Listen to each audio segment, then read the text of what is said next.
चौकियों का करेंगे दौरा, नियंत्रण रेखा के हालात को लेकर करेंगे समीक्षा।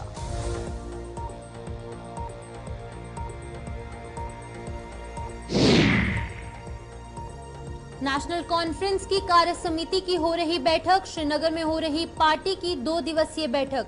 डॉक्टर फारूक और उमर अब्दुल्ला बैठक में मौजूद।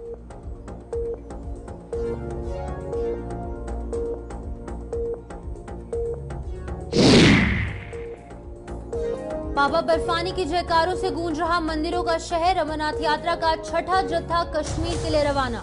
कड़ी सुरक्षा व्यवस्था में घाटी भेजे गए 5,725 शिव भक्त।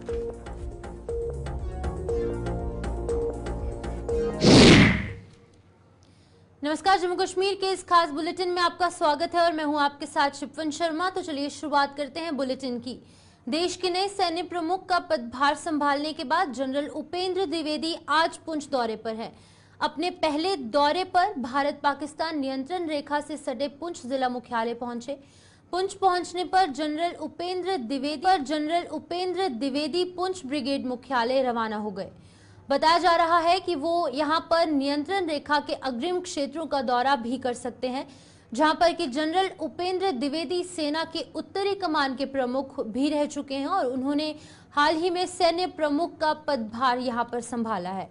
तो यहां पर बता दें कि पहला दौरा यहां पर उपेंद्र द्विवेदी का यहां पर रहने वाला है और देश के नए सैन्य प्रमुख बनने के बाद, ये पदभार संभालने के बाद उपेंद्र द्विवेदी जो है वो पहली बार जम्मू कश्मीर के पुंछ में पहुंचे हैं और इस दौरान क्या कुछ उनका पूरा स्केड्यूल रहने वाला है, किन लोगों से मुलाकात करने वाले हैं, इस पर भी जानकारी लेंगे। लेकिन जिस तरीके से यहाँ पर सुरक्षा व्यवस्था को देखने के लिए उपेंद्र द्विवेदी जो है वो यहाँ पुंछ में पहुंचे हैं, तो इस खबर पर जानकारी देने के लिए हमारे साथ पुंछ से जमशीद मलिक ज्वाइन कर चुके हैं। जमशीद, बताइएगा, पहली बार यहाँ पर उपेंद्र द्विवेदी जो है वो अपना पदभार संभालने के बाद पुंछ पहुंचे हैं, क्या कुछ जानकारी है?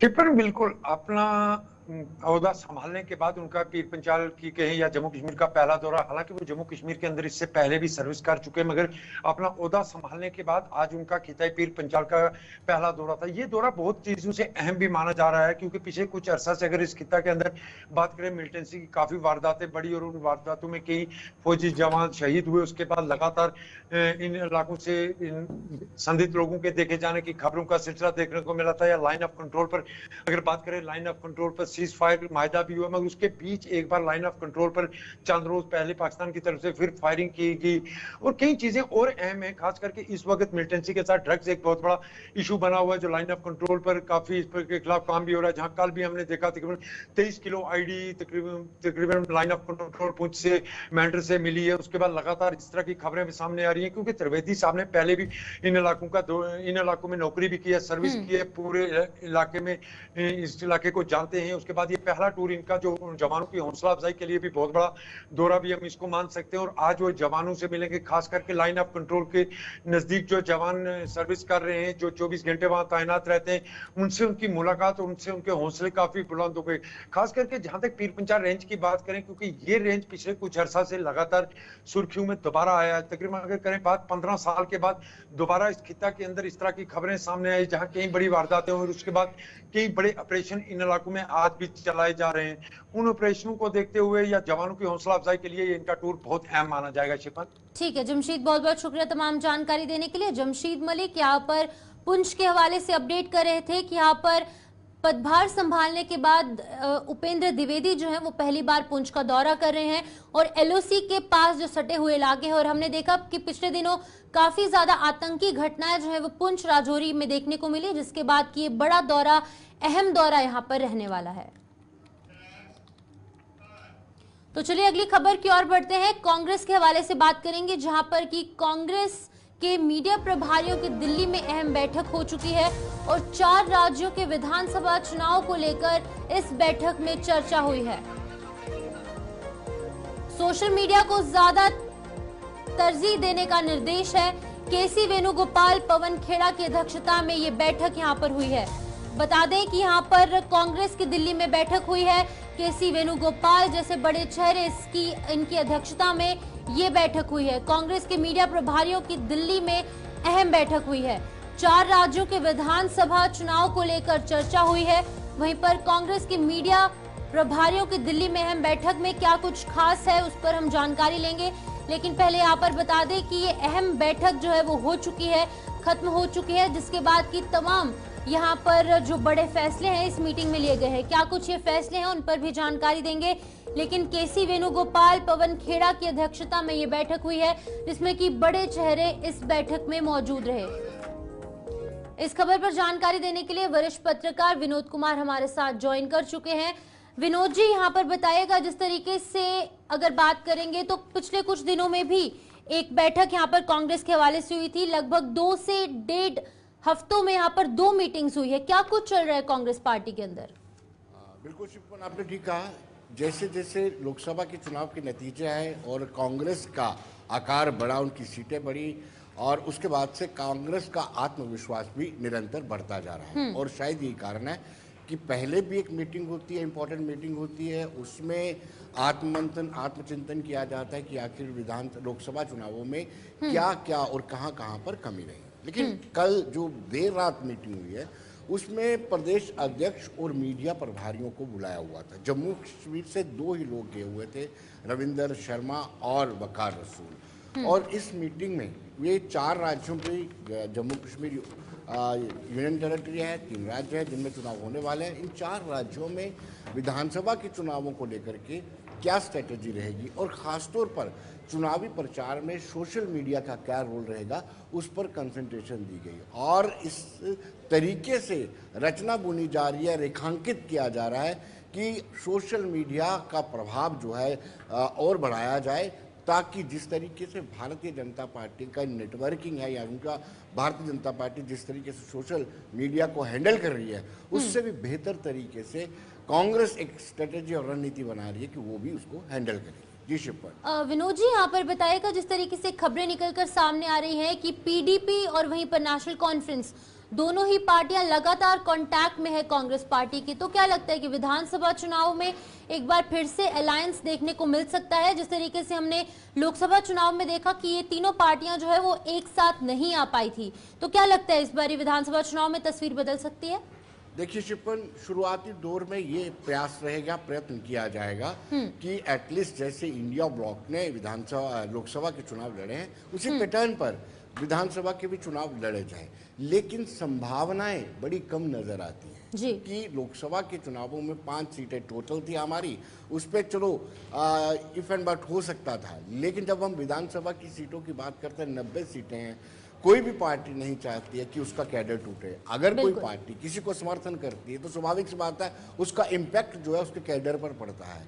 ऐसा ही लोकसभा में भी पड़ा है, इसलिए मुझे कहीं नज़र नहीं आता है। लेकिन अगर विन विन सिचुएशन करनी हो, अगर आपको जीतना है, तो इंडिया ब्लॉक एकजुट होकर के अगर जम्मू कश्मीर में इलेक्शन लड़ता है तो वो मात जो है भाजपा को दे सकता है। अलबत्ता भाजपा अगर वो मिलकर चुनाव नहीं लड़ते हैं तो भाजपा को बेनिफिट राजनीतिक तौर पर इसका मुनाफा जरूर है। लेकिन शिवपन, जैसे आपने कहा, अच्छा सवाल किया, एक प्रयत्न किया जा रहा है, कोशिश की जा रही है कि मिलकर के इलेक्शन लड़ा जाए। यहाँ पर आखिरी सवाल विनोद जी, मैं ये जानना चाहूंगी, जिस तरीके से पहले भी मीटिंग्स हो चुकी हैं और एक ऐसा मुद्दा निकलकर सामने आया कि विद इन द पार्टी यहाँ पर आपसी मतभेद देखने को मिल रहे हैं। वकार रसूल वानी जो कि अध्यक्ष है जम्मू कश्मीर के कांग्रेस पार्टी के, उनसे कुछ लोग जो है वो खफा नजर आ रहे हैं, तो इस बात पर भी क्या इस मीटिंग में चर्चा हुई है? नहीं, अभी इस बात पर नहीं, अभी सिर्फ चुनावों को लेकर के हुआ है। लेकिन पिछली मीटिंग में इस पर चर्चा हुई थी क्योंकि पार्टी के बड़े नेताओं ने कहा था। उसके बाद पार्टी शीर्ष नेतृत्व ने यह भी कहा था कि आपको, यानी वकार रसूल से कहा था कि आपको अपने सीनियर सहयोगियों को कॉन्फिडेंस में लेकर के ही बड़े फैसले लेने चाहिए। और मुझे लगता है कि उस पर अमल भी हुआ है और असर भी देखने को मिल रहा है।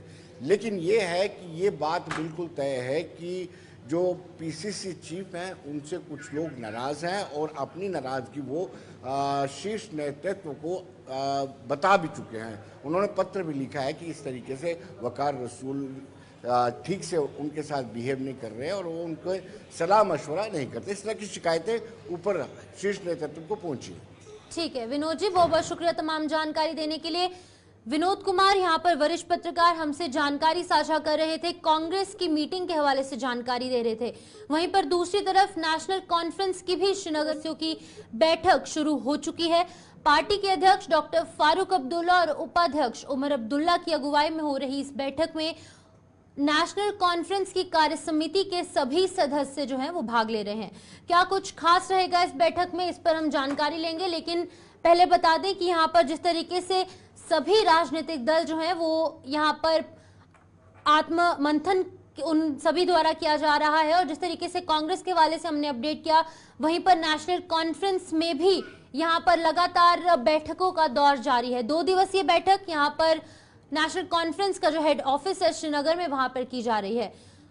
तो इस खबर पर जानकारी देने के लिए सैयद तजम्मुल हमारे साथ ज्वाइन कर चुके हैं। यहाँ पर तजम्मुल बताइएगा, जिस तरीके से हमने देखा कि 2 दिन की बैठक यहाँ पर होने वाली है और ये बाकायदा ये बैठक चल रही है, क्या मेन एजेंडा है इस बैठक का? बहुत बहुत धन्यवाद शुभन शर्मा। जम्मू कश्मीर में चूंकि लोकसभा चुनाव के बाद अब असेंबली चुनाव या उसके आसपास में अर्बन लोकल बॉडी और म्युनिसिपैलिटी के चुनाव, यानी ये साल जो है चुनाव में गुजर जाएगा। और जिस तरह से होम मिनिस्टर या गृह मंत्री ने कहा था, पहले डिलिमिटेशन होगा, उसके बाद चुनाव होंगे, उसके फौरन बाद जम्मू कश्मीर को स्टेटहुड जो है वो रेस्टोर किया जाए, वो उन्होंने floor of the house parliament से कहा। अब जम्मू कश्मीर में चूंकि लोकसभा के चुनाव हुए और नेशनल कॉन्फ्रेंस के सीनियर रहनुमा उमर अब्दुल्ला हार चुके हैं जी, ये कोई मामूली बात नहीं है। जब उमर अब्दुल्ला हारता है, आगा रूहुल्लाह जीता है, मियां अल्ताफ जीतता है, इसका मतलब है कि मियां अल्ताफ का अपना वोट था जिसकी वजह से वो जीत गया। नेशनल कॉन्फ्रेंस ने सपोर्ट किया। आगा रूहुल्लाह ने अपना वोट लिया, अपनी डिग्निटी और अपने नाम से वो जीत गया, नेशनल कॉन्फ्रेंस का साथ मिला। बिल्कुल। क्या कमी रही कि उमर अब्दुल्ला चुनाव हार गया? क्या वहां के नेताओं ने कॉम्बिनेशन और कोऑर्डिनेशन नहीं दिखाया? क्या उमर अब्दुल्ला में कुछ कमियां थी या उमर अब्दुल्ला ने गलत चुनावी क्षेत्र चुना और उन्हें सेंट्रल कश्मीर श्रीनगर से उठना था, वो चले गए बारामूला में रूहुल्लाह को होना चाहिए था, उड़ गए वहां से उमर अब्दुल्ला। ये पहला एजेंडा होगा जिस पे चर्चा हो सकती है। दूसरी बड़ी बात कि जम्मू कश्मीर में अगर चुनाव होते हैं, नेशनल कॉन्फ्रेंस ने कांग्रेस को सपोर्ट किया, क्या कांग्रेस को कोई सीट जम्मू में मिला? नहीं मिला। क्या कांग्रेस को कोई फायदा हुआ नेशनल कॉन्फ्रेंस के सपोर्ट से? नहीं हुआ। तो क्या आने वाले चुनावों में जो आपके विधानसभा के चुनाव होंगे, क्यों ना नेशनल कॉन्फ्रेंस अकेली चुनाव लड़े और बाद में प्री पोल नहीं बल्कि अलायंस करेंगे, जब नताइज आएंगे नताइज पे वो यहाँ पर PDP मैं के साथ जानना जा चाहूंगी कि जिस तरीके से हम उमर अब्दुल्ला के हवाले से बात करेंगे तो उन्होंने साफ तौर से कहा है कि जब तक जम्मू कश्मीर को स्टेटहुड वापस नहीं मिलता तब तक वो असेंबली इलेक्शंस में जो है वो एज अ कैंडिडेट नहीं उतरेंगे, मैदान में नहीं उतरेंगे। तो क्या लगता है ये 2 दिवसीय जो बैठक है इस पर भी चर्चा की जा सकती है? क्या उनके फादर यहाँ पर डॉक्टर फारूक अब्दुल्ला उन्हें मनाने का प्रयास कर सकते हैं? देखिए, रूठने मनाने की बात नहीं है, ये कमिटमेंट की बात है। उमर अब्दुल्ला और आगा रूहुल्लाह ने कहा था वो यूटी में इलेक्शन नहीं लड़ेंगे जी। आगा रूहुल्लाह जीत गया, अब वो लोकसभा मेंबर है जी। उमर अब्दुल्ला जीता ही नहीं। अब उनके पास ऑप्शन क्या है? क्या ऑप्शन सीज करने हैं, नहीं लड़ना है आप इलेक्शन? देखिए, फारूक अब्दुल्ला साहब को आराम दिया गया, उनकी तबीयत नासाज है, उम्र का तकाजा है, एज फैक्टर है जी। वो नहीं लड़े तो क्या वो जम्मू कश्मीर में श्रीनगर के चुनावी क्षेत्र से चीफ मिनिस्टर कैंडिडेट नहीं हो सकते हैं?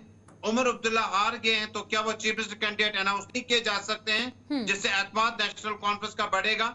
मुझे लगता है कि उमर अब्दुल्ला लड़े ना लड़े वो अलग बात है, लेकिन मौजूदा परिस्थिति में नेशनल कॉन्फ्रेंस के इस मैराथन में जहां शफी उडी साहब, अब्दुल रहीम रातर साहब, नासिर साहब, सागर साहब हैं, सारे अली मोहम्मद डार साहब मौजूद हैं, नजीर कुरैशी साहब, मियां अल्ताफ, रूहुल्लाह साहब, ये लीडरशिप 2 रोजा मैराथन में नेशनल कॉन्फ्रेंस ने चुनावी क्षेत्र में उमर अब्दुल्ला को क्यों नहीं जितवाया? वेव तो एक तरफा था, नेशनल कॉन्फ्रेंस ऑल ओवर था, पीडीपी को आपने अलग किया पीएचईडी से। ठीक है, आखिरी सवाल मेरा रहेगा, जिस तरीके से हमने कल देखा कि मैनिफेस्टो कमेटी का गठन किया गया, तो क्या लगता है कि मैनिफेस्टो को लेकर इस मीटिंग में कोई चर्चा हो सकती है? देखिए, मैनिफेस्टो में आपके चुनाव आने वाले हैं, वो बड़ी जरूरी है कि मैनिफेस्टो में नेशनल कॉन्फ्रेंस जो है 370 को कहां पे रखेगा, 35A को कहां पे रखेगा, जम्मू कश्मीर की इंटरनल ऑटोनॉमी को कहां पे रखेगा, जम्मू कश्मीर के अनएम्प्लॉयमेंट रेशियो में वुमेन्स रिप्रेजेंटेशन कितना होगा, बिल्कुल जम्मू कश्मीर में पुलिस में वुमेन्स बटालियन कितने होंगे, Jammu Kashmir law and order की व्यवस्था को बनाए रखने के लिए क्या कुछ किया जाना चाहिए। मैनिफेस्टो बनते रहेंगे, लेकिन जम्मू कश्मीर में कांग्रेस पार्टी फीडबैक हासिल करेगी। नेशनल कॉन्फ्रेंस का आज का इजलास, कल का इजलास इंपॉर्टेंट है, क्योंकि नेशनल कॉन्फ्रेंस चाहेगी कि उनके तमाम चुनावी उम्मीदवार खड़े हो जाएं और उसके बाद अलायंस के बारे में सोचा जाए। ठीक है, बहुत बहुत शुक्रिया सैयद तजम्मुल, यहाँ पर हमें अपडेट कर रहे थे एनसी की मीटिंग के हवाले से, जो कि 2 दिन की मीटिंग यहाँ पर रहने वाली है। आज और कल की ये मीटिंग यहाँ पर रहने वाली है, जिसमें कि बड़ी बातें यहाँ पर सामने आ सकती हैं, बड़े मुद्दों पर चर्चा हो सकती है। तो इसी तरीके की खबरों के लिए आप जुड़े रहिए गुलिस्तान न्यूज के साथ। यहाँ पर रुकते एक ब्रेक के लिए।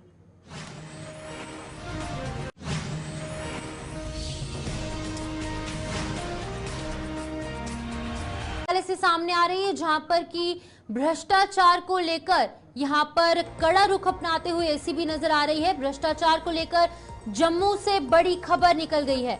बता दें, एसीबी ने बीडीओ के आवास पर छापा मारा है।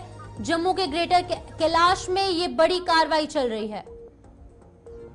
वहीं पर आवास को खंगाल रही है एसीबी की टीम। एंटी करप्शन ब्यूरो यहां पर उनके आवास को खंगाल रही है।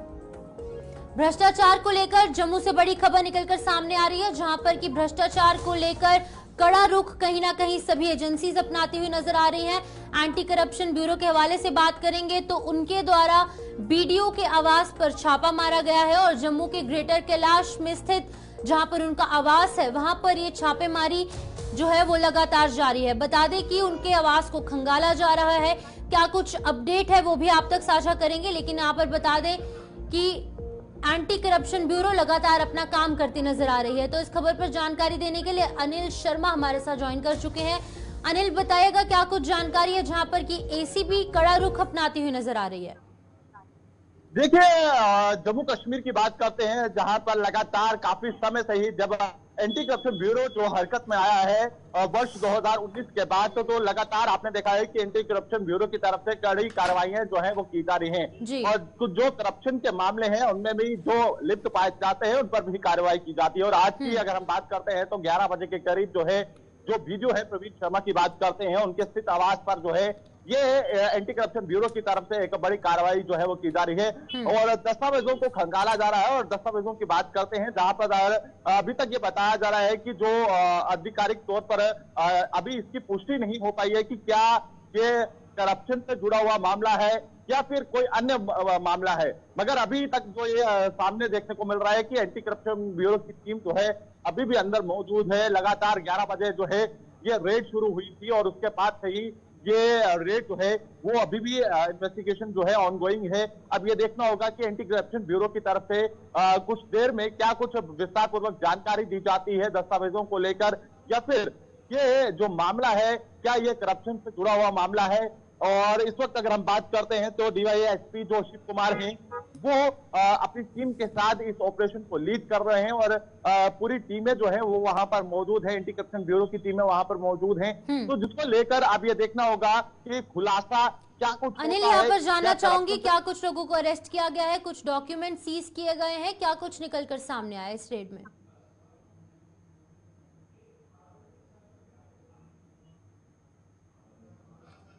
अनिल, आप सुन पा रहे हैं? जी अनिल, मैं जानना चाहूंगी क्या कुछ लोगों को अरेस्ट किया गया है, कुछ डॉक्यूमेंट सीज किए गए हैं, कुछ इलेक्ट्रॉनिक डिवाइसेस, क्या कुछ अपडेट है?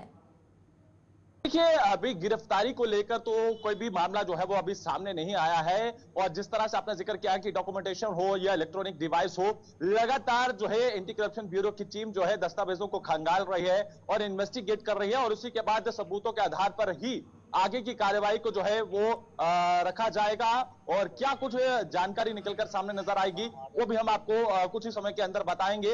और इस वक्त अगर हम बात करें तो एंटी करप्शन ब्यूरो की टीम जो है वो अंदर है। ठीक है अनिल, बहुत बहुत शुक्रिया तमाम जानकारी देने के लिए। अनिल शर्मा यहाँ पर अपडेट कर रहे थे कि एसीबी की टीम जो है वो अभी भी बीडीओ के घर पर छापेमारी कर रही है। ग्रेटर कैलाश में स्थित उनके आवास पर लगातार छापेमारी की कार्रवाई जो है वो देखने को मिल रही है। अब अमरनाथ यात्रा के हवाले से बात करेंगे। श्री अमरनाथ जी यात्रा पर देश विदेश से आने वाले श्रद्धालुओं की सुविधा के लिए जहां जम्मू में प्रशासन द्वारा हर तरीके की जरूरी इंतजाम किए गए हैं, वहीं पर कश्मीर में श्रीनगर सहित यात्रा के दोनों पारंपरिक मार्गों पर हुई व्यवस्थाओं के भी लिए यहां पर शिव भक्त कायल हो चुके हैं। श्रद्धालुओं के मुताबिक इस बार यात्रा के दौरान दी जाने वाली सभी सुविधाओं में बेहतरी हुई है और उनकी यात्रा को सुगम बनाने के लिए जम्मू कश्मीर प्रशासन ने यहां पर कोई कसर नहीं छोड़ी।